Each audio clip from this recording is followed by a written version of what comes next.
Hello, ladies and gentlemen. Nice to see you today. My name is Dustin Cormier, and welcome to How to Rock Astrology. Today, we are going to be continuing our reading of Light on Life, an Introduction to the Astrology of India by Robert E. Svodoba and Hart to Fouw. As we've been going along, we've just finished the first chapter in this part of the series. I want to just do a quick little rewind, a little review, in a sense, just to talk about Vidya, particular, the Jyotir Vidya, because this chapter dives right into that consciousness. It's an important root before diving into the philosophy of Jyotish, which is this chapter. So just a quick little re-reference for what the Jyotir Vidya is. It's this living entity consciousness that we have to consider all activity of the Vedas to be vibrations from Brahma. And they're living vibrations. So Jyotir means light, and this relates to the light from the sun, the light of consciousness, invoking all the planets, the light of awareness. It's important in many poetic and spiritual senses. It's essentially Atma, the truest true reality beyond these apparent temporal forms of Maya and time. That is the light. Now, to see the light, or to experience the truth of the light, of this abstract concept of the light, takes an absolute apprehension of all metaphysical layers of reality all at once. A difficult thing for humans to do, being in 3D, but ideally, there was a time when there were certain people called rishis who could see and conceive through the eye that is the Veda. Now, the Veda is a living entity which has apparently, according to the most ancient Sanskrit texts, had 6 limbs called Vedanga. Anga meaning limbs. That's what Vedanga meant. Jyotish, astrology, is one of these angas of Vedanga, one of these limbs of the Veda, being the eyes. Jyotir, the light, is the eye of the Veda. And that's some important stuff with regards to spirituality.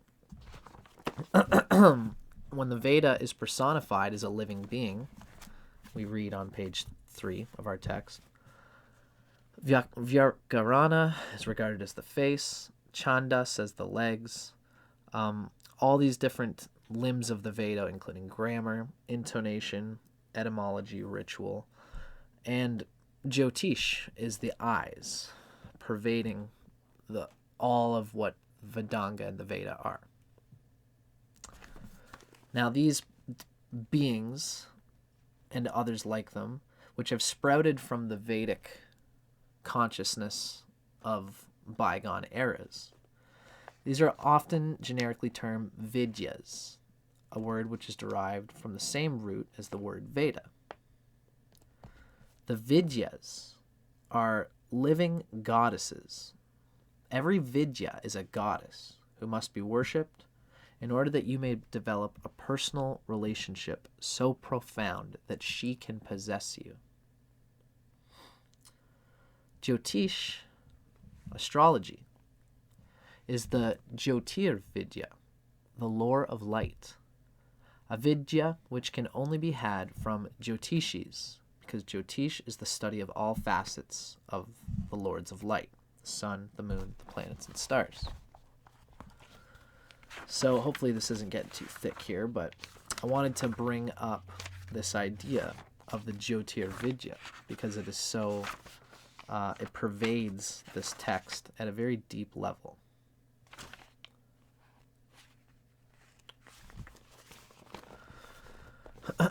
Now, the lineage of any tradition of, I'm skipping ahead to, this is still part of our review. I'm on page 15 now. The lineage of a tradition of Jyotish begins when the living principles of this Jyotir Vidya become embodied via a seer's consciousness. the rishis, who saw through the eyes of the Veda, a very rare thing that didn't happen much.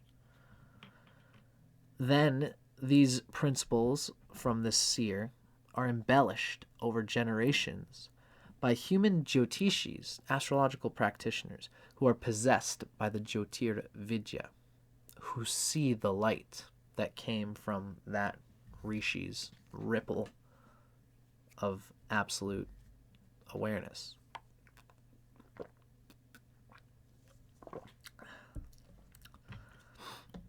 A tradition's seer, there are many traditions of Jyotish and styles of Jyotish, as we learned in our last chapter.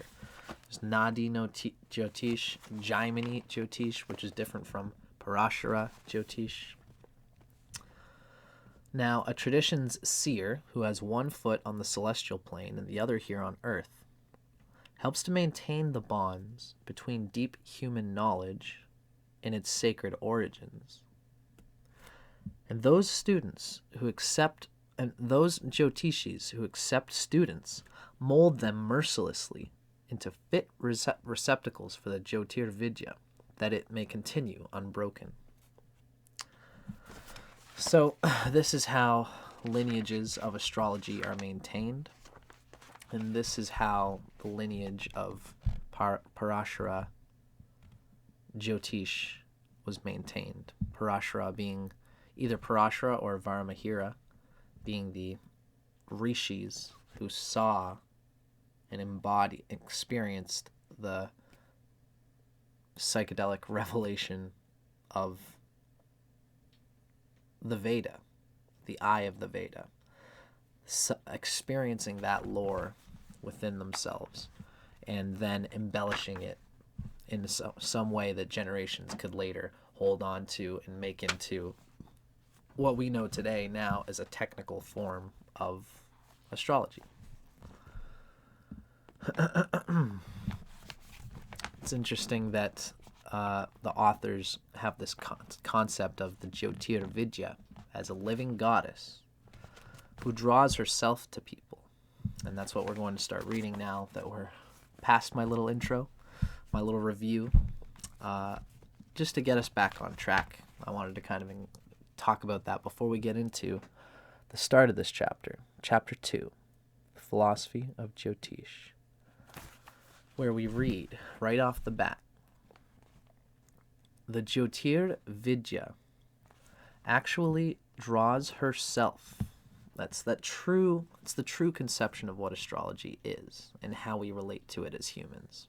There is, according to everything we're talking about, there is a truth, there is a reality, there is an under-ebbing metaphysical reality. We have many theories about it, and it doesn't always meet the true absolute reality, but that absolute reality, according to this theory, this spiritual philosophy, does exist. And the Jyotir Vidya is the living torrent of this particular consciousness, of Jyotir, of astrology, of the light. Now, the Jyotir Vidya actually draws herself to those people she wants to possess her by attracting them to a guru who already possesses her or who is already possessed by her. The aspirant first tests the guru for knowledge and teaching ability. Then the guru tests the aspirant for fitness to study the science. Once satisfied that the aspirant is worthy to be possessed by the Jyotir Vidya, the guru initiates the long years of oral training which prepare the student for possession. Then, after the mentor ignites the Jyotir Vidya within the student, the spirit of Jyotish is brought to life within that student's consciousness. The Jyotir Vidya then slowly settles into the disciple's mind and thereafter personally guides the fledgling through the path of divination. Disciples who follow that path sufficiently far become able to comprehend the spirit of the astrological rules on their own, then their every use of the rules becomes a way to honor Jyotisha's spirit. It's the proper consciousness that ought to be applied to the authority that is astrology. Only after the student is filled with the Jyotir Vidya does he or she become ready to practice Jyotish. An eminent Jyotishi used to say, when you can see the Jyoti, the light, then you become a Jyotishi, by which he meant both the external light of the stars and the planets, and the internal light of the Jyotir Vidya. Wonderful. Now, let's just take a 1 minute break here, folks. I just need to quiet down the air holster thing over here.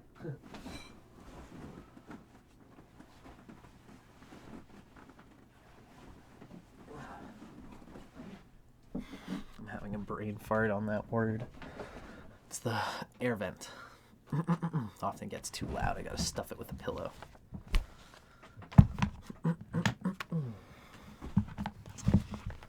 Now, that was just a little intro to this chapter. Now we're going to get into our first subheading, which is Sanskrit.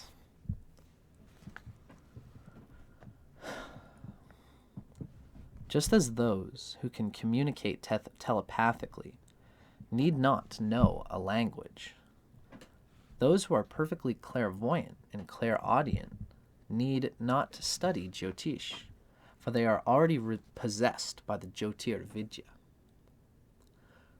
The rest of us, though, require preparation in order to become fit receptacles for her.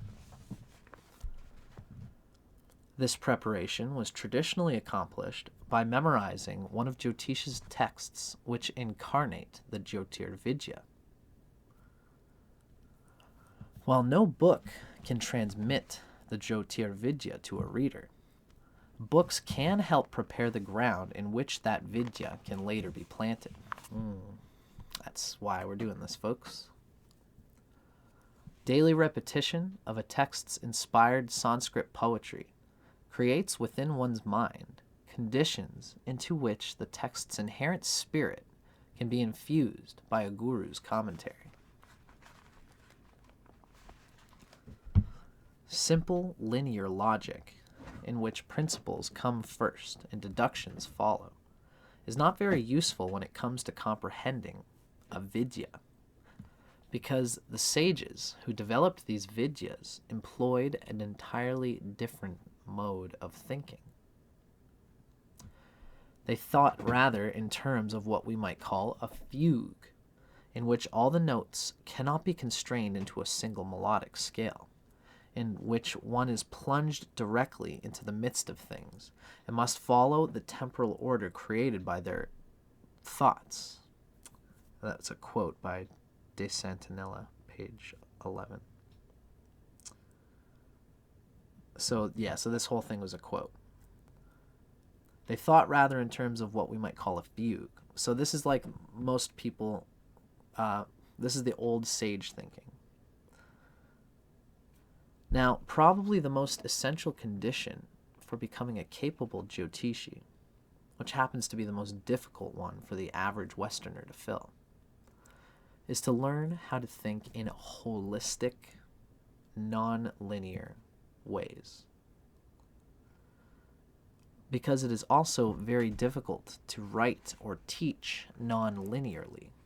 It's simply impossible to square the circle. Imperfections in books on Jyotish that are written in modern languages are inevitable. You can't put absolute holistic non-linear thinking in a linear way. So, one reason why Jyotisha's texts are written in Sanskrit is that Sanskrit helps facilitate holistic thought. That's a good way to put it. The seers taught that Sanskrit's very sounds are sacred, and they held that Sanskrit, when properly intoned, speaks directly to the soul of living creatures, transmitting, as does music, a universal meaning which does not depend on its composition or lyrics. Because the essence of the Vedas is believed to be transferred to the listener when Vedic hymns are recited correctly, the Vedas must be studied vocally in their original Sanskrit if they're to be truly understood. This also applies to the Vedas' satellite Vidyas, such as Jyotish and Ayurveda, India's traditional medical system. Other languages may convey the Vidyas' theoretical meaning, but only Sanskrit captures and conveys their quintessence. Wonderful word to be used there. Anyone who wishes to become a master Jyotishi must eventually possess and be possessed by Sanskrit. And although theoretical or book learning can be helpful, Sanskrit, like Jyotish, can only be truly learned orally from a competent teacher.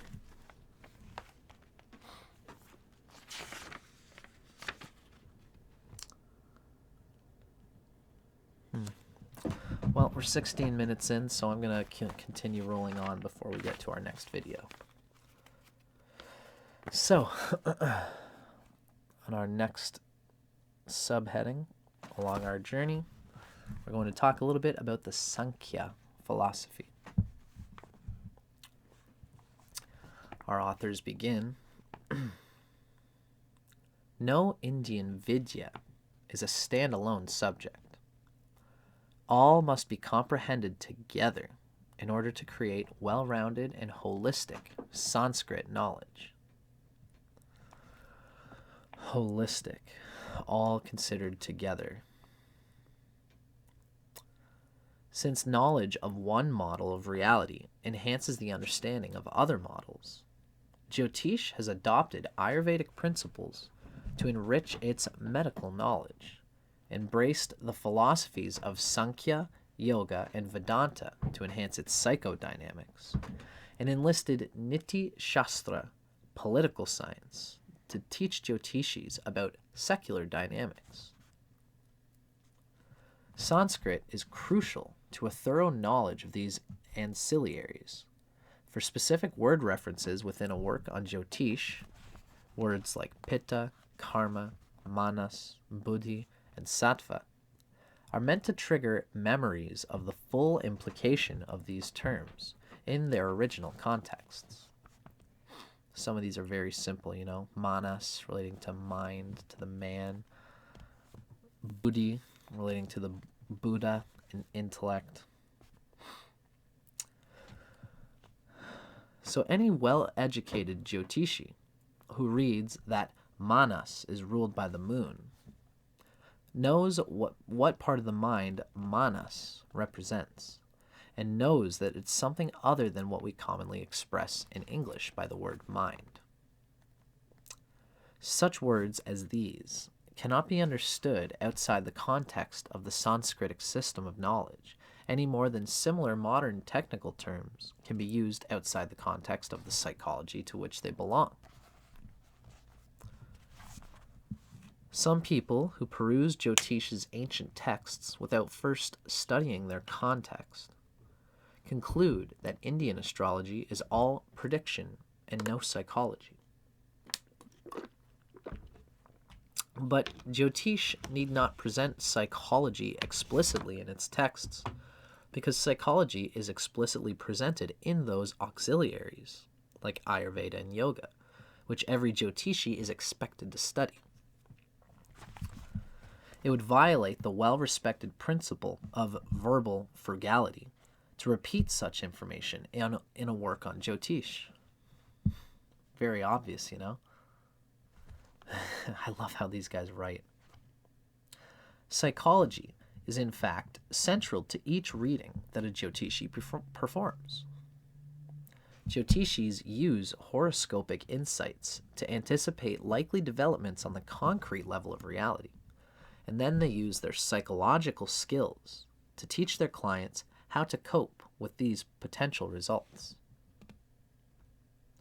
Anyone who hopes to learn Jyotish, Ayurveda, Ashtanga Yoga, or Tantra must first learn something of the Sankya philosophy, which is their structural basis. Sankhya, spelled Sankhya, means number, which indicates that the philosophy is composed of a number of tattvas, things, which evolve out of one another and which possess both literal and numerological significance. Only one of Sankhya's tattvas, which is Purusha, is really real and forever changelessly true. It is the one, the supreme singularity, the transcendent consciousness, which is beyond time, space, and causation, the reality, with a capital R, which remains whenever the universe ceases to exist. Anyone who has read the Bhagavad Gita is probably familiar with a lot of these concepts. If you really want to get the greatest conception that you can of not only astrology and not only Vedic astrology, but the metaphysics of human consciousness as has been understood for ancient amounts of time, I highly recommend reading the Bhagavad Gita, and that'll give you a deep grip on the essential root out of which, like a Vedic root, out of which the psychology of yoga and Ayurveda and etc. comes from. The Bhagavad Gita is like a distilled essence of Vedic conception, and it's the basis from which I think anybody should start before they get into Jyotish. But I digress. Our authors continue by saying, creation, we're still talking about Purusha as one of Sankhya's things, one of Sankhya's tattvas. Creation begins whenever the Purusha desires to experience itself. That desire causes a sense of separateness to arise, which is known as Prakriti, or nature, and is the womb of the manifested universe, the macrocosm. Desire is the foundation of the manifested universe. Awareness of this separateness produces mahat, or buddhi, which is transcendent, limitless awareness, and individuation of this awareness produces ahamkara. Wonderful. Note that buddhi, mahat, is a transcendent, limitless awareness. It's very interesting to us as to what Mercury and its symbology means, because Mercury is actually given the same Sanskrit terminology, buddhi, awareness, pure, unbiased awareness. That is, if it's strong in the chart, and if you have learned to awaken that state of awareness. And individuation of this awareness of buddhi in all of us. It's the individuation of that becomes ahamkara. Ahamkara, which literally means the I creator, is the force which provides beings with their individuality. Many people call this the crippling Achilles heel of the human ego. Or I should say the thing that is the human ego. The ahamkara is the power of self-identification, the force that tells an individual, I am performing such and such an action. This power to self-identify with one's actions is the basis of the law of karma. See below. We'll get there. Ahamkara's three gunas, qualities or attributes, are sattva, rajas, and tamas. This is more Bhagavad Gita terminology. In the context of the evolution of consciousness, sattva represents individuality that is relatively self-aware. Tamas, on the other hand, is an individuality that's relatively quite unaware of itself. And rajas is the ability to become relatively more or less self-aware. These three words are commonly used in many things, in astrology and in yoga. From sattva arises manas, the mind, and the 10 senses. The 5 senses of perception, hearing, touch, sight, taste, and smell, with which we import into ourselves things from the external environment, and the 5 senses of action, with which we export things into the external environment. So we use our 5 senses to import things from the external environment, and we use the 5 senses of action with which to export ourselves and things into our external environment.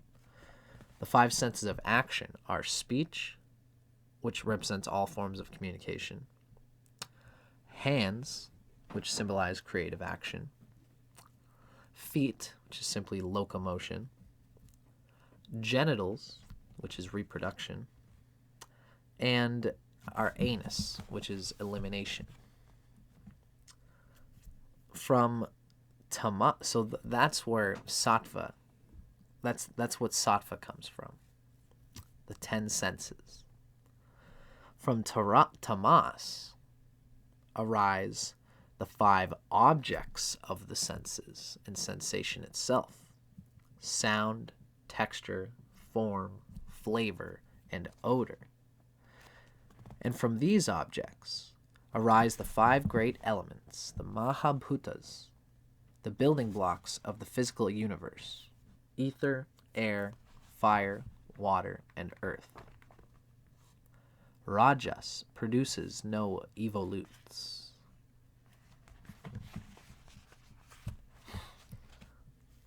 Sattva is our inner perception. Tamas is the world of the objects of the senses.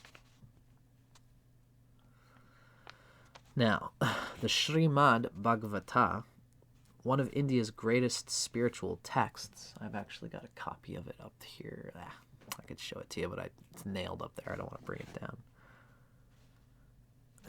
Maybe I should, though.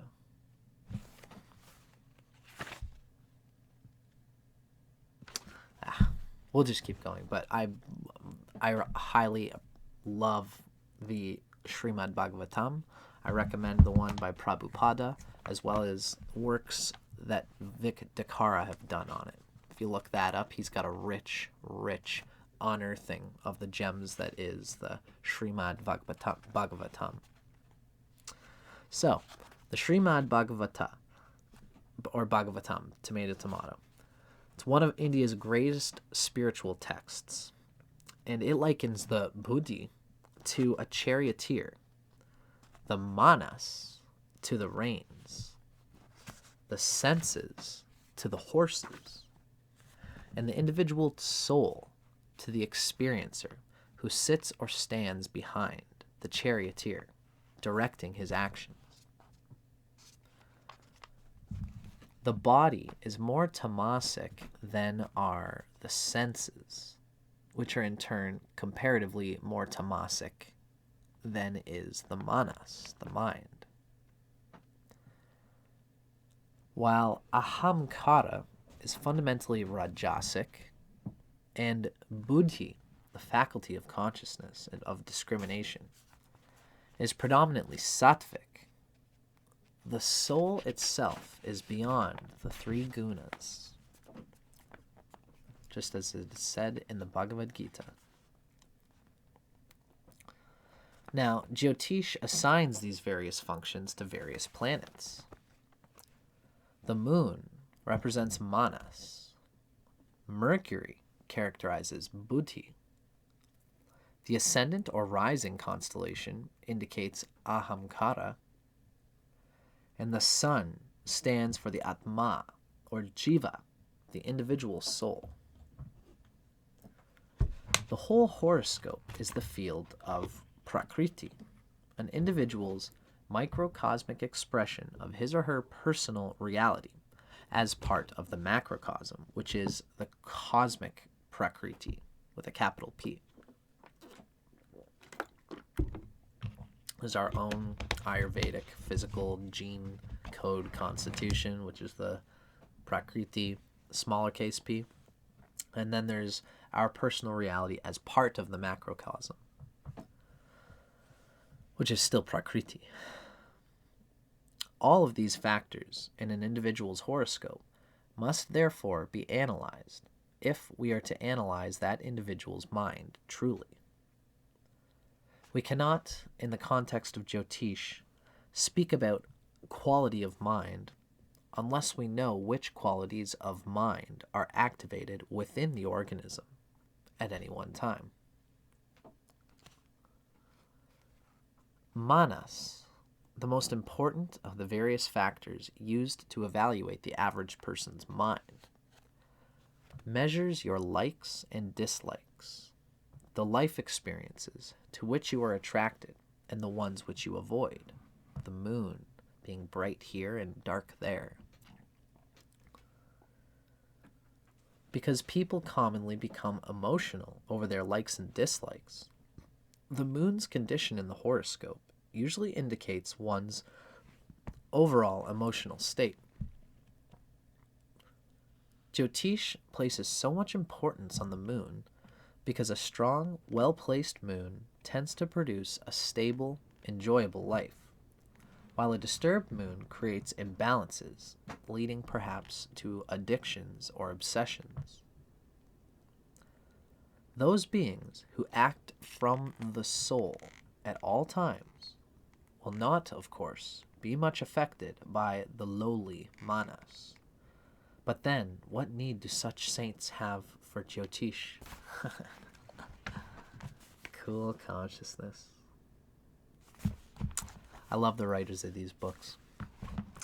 That was us coming along with a description of Sankhya philosophy relating to numerology, to the derivation and description of reality as being a blend of various phases of, perhaps we could say, vibration, all intermixing into one gestalt, which looks like an impossible picture when all the layers are combined together. But you can see them in their different layers, and it won't be such a confounded, chaotic mess, but it will have some kind of confluent, mystical integrity and intellectual design, as I would say.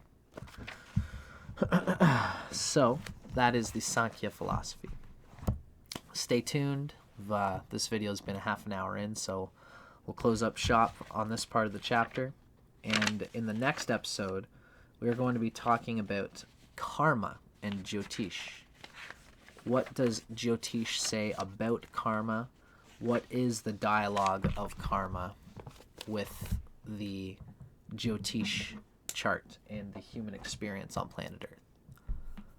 We are about to find out, and this is one of my favorite parts of the book, so stay tuned. Check me out on the next episode. I think you guys are going to like this one.